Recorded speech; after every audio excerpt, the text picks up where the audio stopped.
네, 여러분 안녕하세요. 보이는 라디오 외국어의 진행을 맡은 김세준 국쌤입니다. 네, 오늘은 썸네일에서 보셨다시피 2025학년도 3월 고3 전국연합학력평가 리뷰를 시행을 하도록 하겠습니다.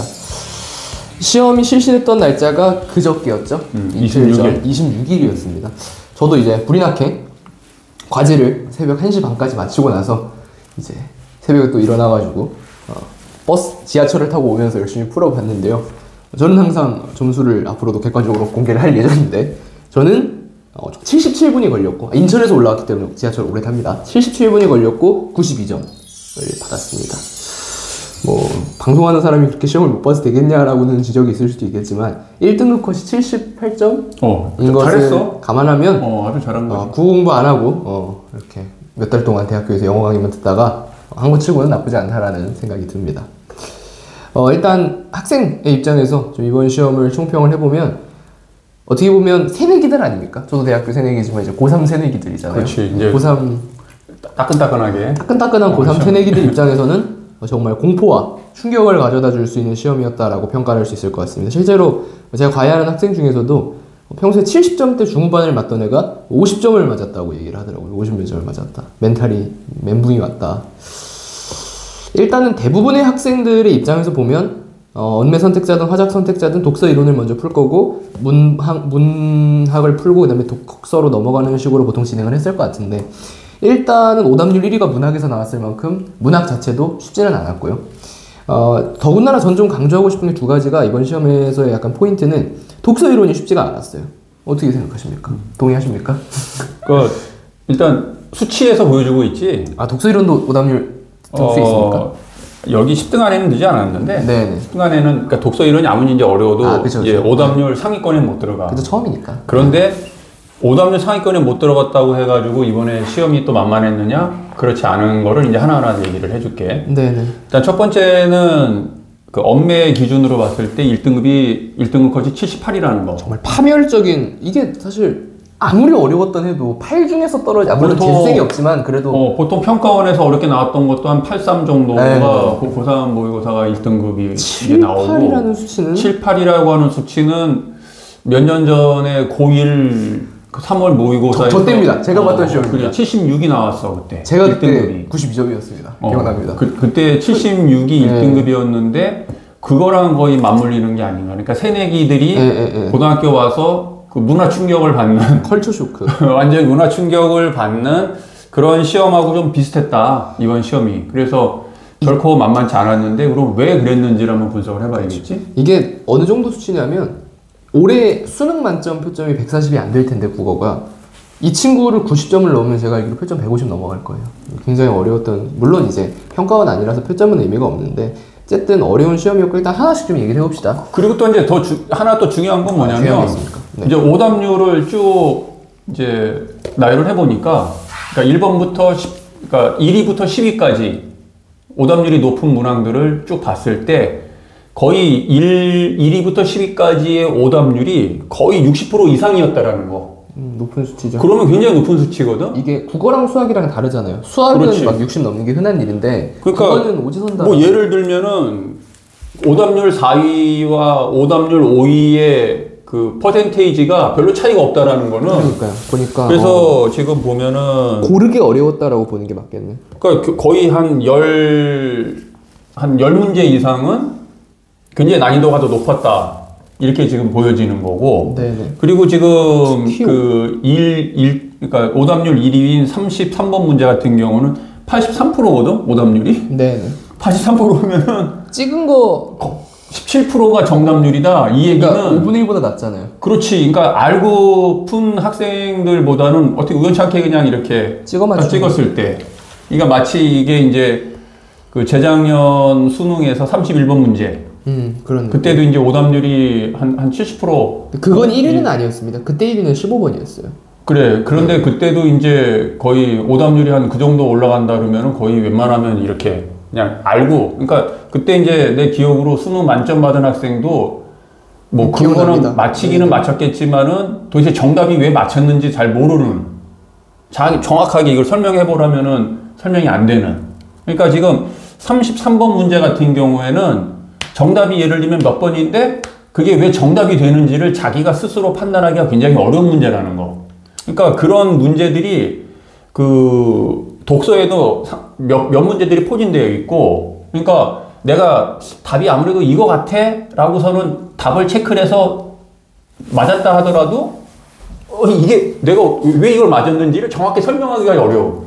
그러니까 오답률이 높다라고 하는 거는 결국은 어떤 의미가 되냐면은 답을 맞췄느냐 답을 못 맞췄느냐를 떠나서 설명하는 것 자체가 상당히 어려운 문제.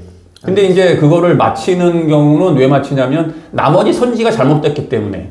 저도 문학은 그런 느낌으로 이번에 많이 풀었던 것 같아요. 그럼, 그러니까 실제로 수능 같은 경우는 정확하게 그 선지를 완벽하게 이해하고 푼다라는 건 거의 불가능하기 때문에 내가 이제 불가능하다라는 건 사실이야. 왜냐하면 80분 안에 그거를 완벽하게 선지를 다 이해해서 푼다라고 하는 거는 그건 있을 수 없는 일이거든. 저도 꽉 채워서 풀었습니다. 그러니까 그거를 이제 정확하게 빨리빨리 사리 판단을 해서 아 이게 여기가 잘못됐구나 여기가 맞는구나 라는 거를 빨리빨리 체크를 해가지고 답을 해줘야 80분 안에 풀 수 있기 때문에 그래서 이번 3월달 문제는 좀 시사하는 바가 크다.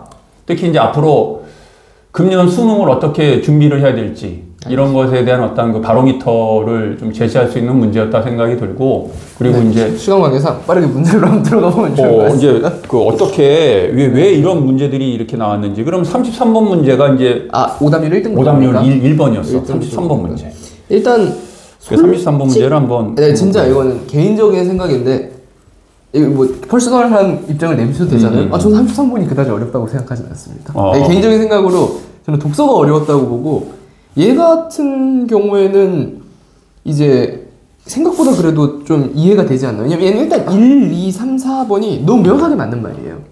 그리고 문제 풀어본 학생들은 공감할 텐데 솔직히 그건 인정하는 게 5번이 단박에 5번부터 푼다고 뭐 틀렸는데라고 보이진 않아요. 그건 인정. 하지만 1, 2, 심지어 5번이기 때문에 1, 2, 3, 4번이 제 느낌에는 굉장히 근거가 타당하다고 보였고 5번에서 애초에 목적지가 끝내 닿을 수 없다라는 게 약간의 연결성이 떨어져 보이는 느낌을 받았어요. 뭐 좀 시간 관계상 짧게 좀 해가지고 그래 지금 해석은 잘했고 네네. 그러니까 여기서 이제 헷갈렸던 거는 뭐냐면 이제 그 항구 몇 개에 대한 수식어가 끝내 닿을 수 없다라는 말이 이제 앞에 나와.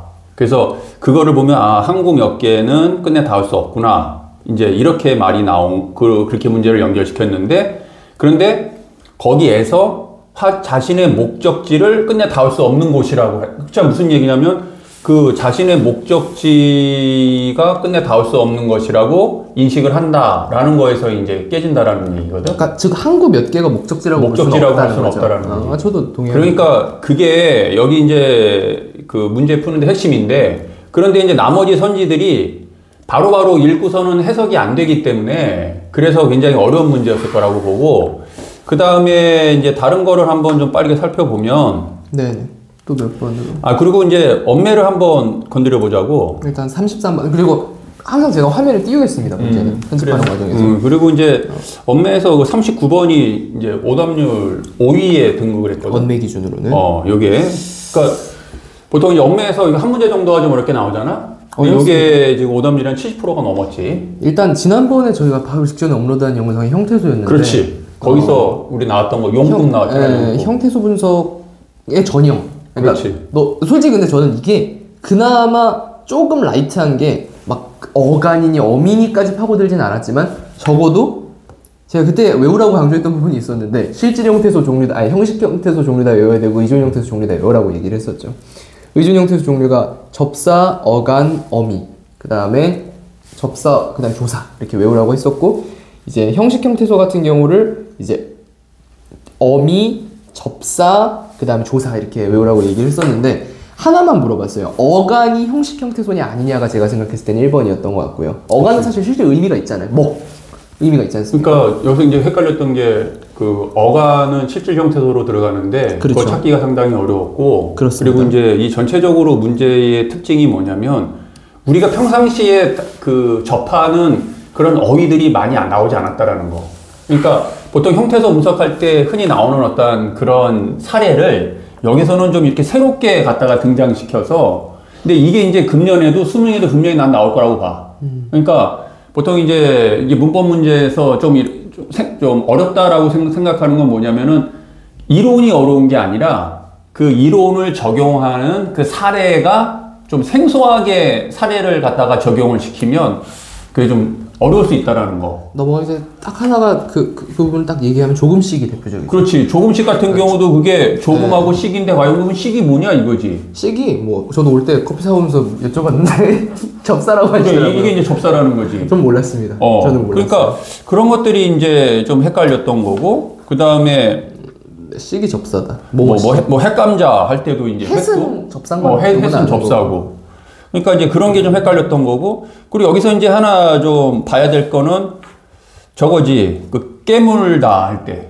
그러니까 전 이건 내신대 나왔어요. 깨어서 무는 거잖아요. 그러니까 깨다와 물다가 이게 분리가 되는데 만약에 이거를 간혹 잘못해서 깨물다로 이거를 분리를 하면 이게 그러면은 답이 잘못 나가지. 그러니까 여기서 만약에 많이 틀린 거는 내가 보면은 이제 맞아요. 2번 선지하고 5번 선지가 헷갈릴 가능성이 되게, 그러니까 순간적으로 이게 진짜 야비하게 나온 게, 야비하다는 말을 쓰면 안 되지만 답이 BCD잖아요. D를 뺀 BC도 답에 있고 B를 뺀 CD도 답에 있어요. 그러니까 이게 헷갈리는 게, 그러니까 사회문화 문제처럼 나왔어요. 사회탐구 문제처럼 헷갈리라고 좀 많이. 근데 이 문제 유형은 그렇죠. 수능이고 어디고 이런 식의 어떤 구조화 시켜서 문제를 내기 때문에 이제 금년에 수능을 대비하는 학생들이라면은 꼭 챙겨봐요. 요런 문제를 이렇게 나오는구나. 그럼 이제 이번에 틀렸다고 해가지고 속상해할 게 아니라 아니죠. 다음에도. 그리고 내가 항상 강조하는 게 이번 시험은 매의 눈을 내가 더 강조하고 싶은 게 진짜 매의 눈으로 쳐다보지 않으면 순간적으로 이게 쫙쫙쫙쫙 나갈 수밖에 없다라는 거예요. 그게 독서고 뭐고 고스란히 적용된다라는 거. 독서 한번 또 살펴볼까? 봅시다. 저도 이걸 지하철에서 오면서 풀었다고 말씀드렸는데 이게 종이랑 아이패드를 번갈아 가면서 막 풀었는데 지금 이번에 독서에서 이제 우리 고3 학생들을 괴롭혔던 게 저를 괴롭힌 문제들도 많이 나왔어요. 맨 처음 나오는 그 쉰베르크 독서 지문이지. 네, 제가 한번 띄워드릴 텐데 여기서 카메라를 보이나? 되게 많이 쓰면서 했어요. 그 쉰베르크 같은 경우는 일단 이게 이제 뭐가 좀 연상이 됐냐면은 그 몇 년 전에 나왔던 그 해겔의 변증법 2학년도 수능에 나왔던 2022 이제 수능에 나왔던 그 해겔 변증법 이제 그 지문이 이렇게 그 의견이 좀 다른 그런 두 개의 이제 지문을 가지고서는 비교하는 그런 그 독서 지문이 나온 적이 있는데 약간 그런 식으로. 그러니까 쉰베르크에 대한 어떤 이야기를 가와 나로 나눠서 그걸 이제 분류해 보는 건데, 근데 여기에서 오답률이 높은 문제들이 지금 몇 번이냐, 7번, 8번 이런 게 전부 다 지금 오답률 높은 문제들로 들어가 있고, 정말 특이했던 게 이제 9번 어휘 문제라는 게. 저도 이거 창피하긴 하지만 저도 9번을 틀렸기 때문에 이 어휘 문제가 오답률 5위에 들어간 거는 아마 역대급이 아닌가. 그만큼 헷갈리는. 촬영하기 전에 좀 논의를 했습니다. 왜 답이 5번이야? 근데 한자 풀이가 그렇더라고요. 저도 좀 공감은 됩니다. 그치. 이게 이제 한자를 좀 정확히 알고 있으면. 저는 5번 골랐는데, 좀 많은 학생들 5번 골랐을 것 같아요. 왜냐면, 왜 그러냐, 이건 그냥 아주 비겁한 변명이지만. 맞아. 그 중요성을 지나쳤다라는 말을 쓰지는 않잖아요, 우리가 일상적으로. 그러니까 내가 좀 아까도 얘기를 했지만, 그 과라는 게 그게 지나친다는 뜻이거든. 지나칠 관자죠. 그러니까 봐서 지나친다. 과정할 때 과랑 똑같지 않습니까? 그렇지. 네, 맞아요. 그러니까 이렇게 지나친다라는 그 의미가 이제 과 안에 들어가 있기 때문에. 근데 이제 그 1번 같은 경우 해체라는 말. 흩어진다. 그거 흩어지는 거. 흩어지는 건 그렇죠. 알아서 이렇게 쫙쫙쫙쫙 지네들이 퍼지는 건데. 그렇죠. 흩어지는 게 그러니까 스포이드에다가 물감에다가 뭐 이러면 물에다가 물감을 딱 넣으면 이게 쫙쫙쫙 흩어지잖아. 지네들이. 그걸 해체됐다고 하진 않죠. 근데 그걸 해체된다라고 볼 수는 없잖아. 그리고 뭐 가령 소금을 이렇게 뿌리는 거 흩어지게 하는 걸 보고 해체됐다고 하진 않죠. 그러니까 내가 우리 기억나지? 우리 처음 영상 찍을 때 네네. 어휘에 대한 얘기했잖아. 네네.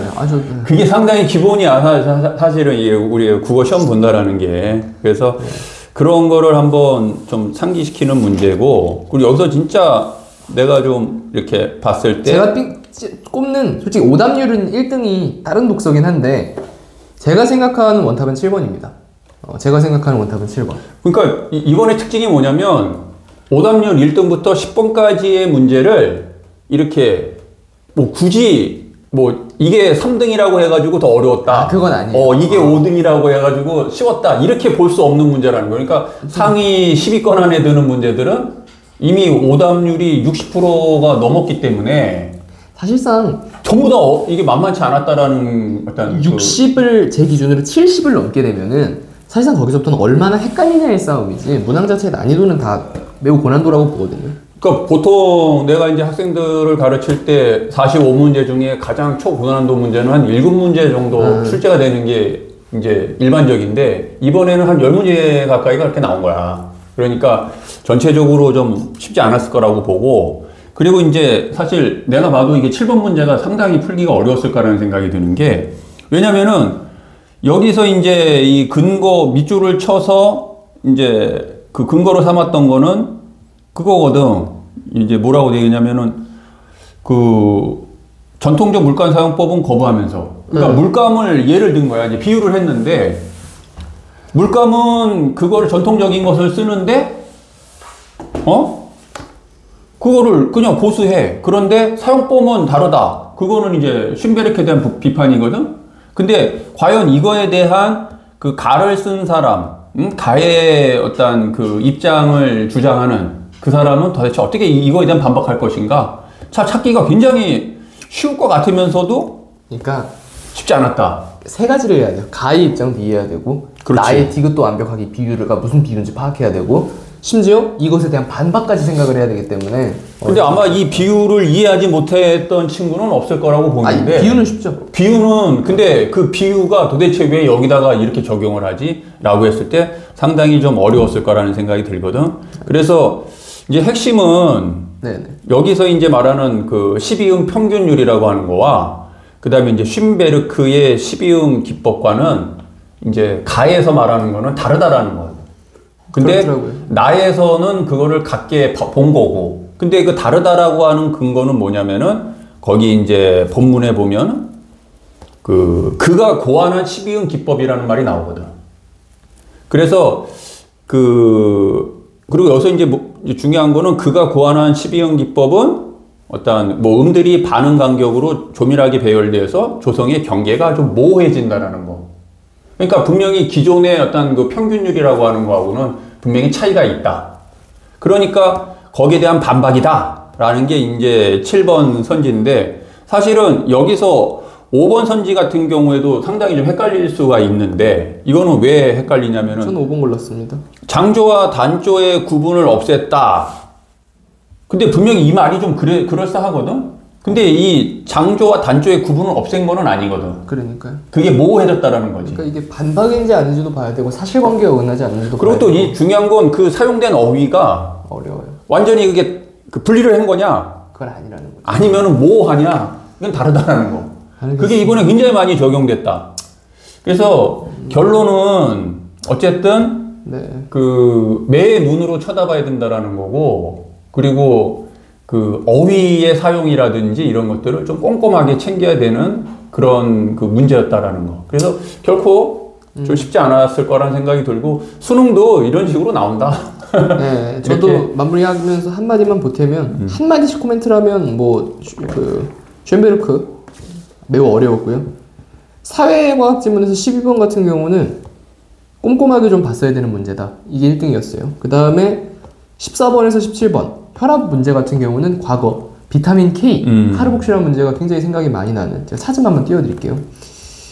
굉장히 좀 그런 기출 냄새가 많이 나는 문제였고요. 그렇지. 나머지 문학 같은 경우는 평이 했으나 헷갈리는 선지들이 많아서 조금의 훈련이 다들 필요했다. 그 다음에 개인적으로 문법은 평이 했다. 화작은 안 풀어봐서 모르겠다. 이 정도 말씀드릴 수 있겠습니다. 그리고 이제 사회지문에 대한 얘기는 뭐 안 했는데 한마디만 하면은 저게 나왔지 이제 그 사모 펀드 이제 뭐 공모냐 사모냐 뭐 그런 얘기인데 역시 거기에서도 그 사용된 그 어휘 그러니까 사용된 어떤 문장에서 사용된 그 어휘와 여기 본문에서 사용된 어휘가 이렇게 차이가 있는지 좀 이런 거를 봐야 되고 또 결론만 그냥 얘기한다면 어쨌든 매 눈으로 좀 봐야 된다는 거고 그리고 재밌는 거는 요즘 고혈압 환자들이 많잖아. 그러니까요. 근데 여기에 나온 게 고혈압에 관한 얘기거든. 그러니까 시의성이 있는 주제. 평상시에 독서를 우리가 공부할 때 뭔가 좀 이렇게 시의성 있는 거에 좀 관심을 갖는 것도 사실 국어 공부하는데 상당히 중요하다. 작년에 인공지능 나왔으니까. 그리고 지금 이번에 뭐 주식에 대한 얘기가 나왔지만 요즘 그 2차 배터리 가지고 얘기를 많이 하잖아? 그런 얘기들이 이렇게 나오는 걸 보면은, 고3 수험생이지만, 좀 시의성 있는 이런 것들에 좀 관심을 갖고, 고혈압? 그런 거 좀 평상시에 관심 있던 학생들은 아마 좀 풀기 좀 쉽지 않았을까. 그런 생각이 좀 들어. 알겠습니다. 좀 급하게 마무리된 감이 없지 않아 있습니다. 왜냐면 사실 뭐 하려고 그러면 1시간이 모자르겠으면 한 2-3시간 해야죠. 하지만 또 이게 유튜브라는 매체의 특성상 이렇게 할 수밖에 없다는 점 양해 부탁드립니다. 오늘 영상은 여기서 마치도록 하겠습니다. 저희는 고1, 고2 모의고사 분석으로 다시 돌아오겠습니다. 마치겠습니다. 감사합니다.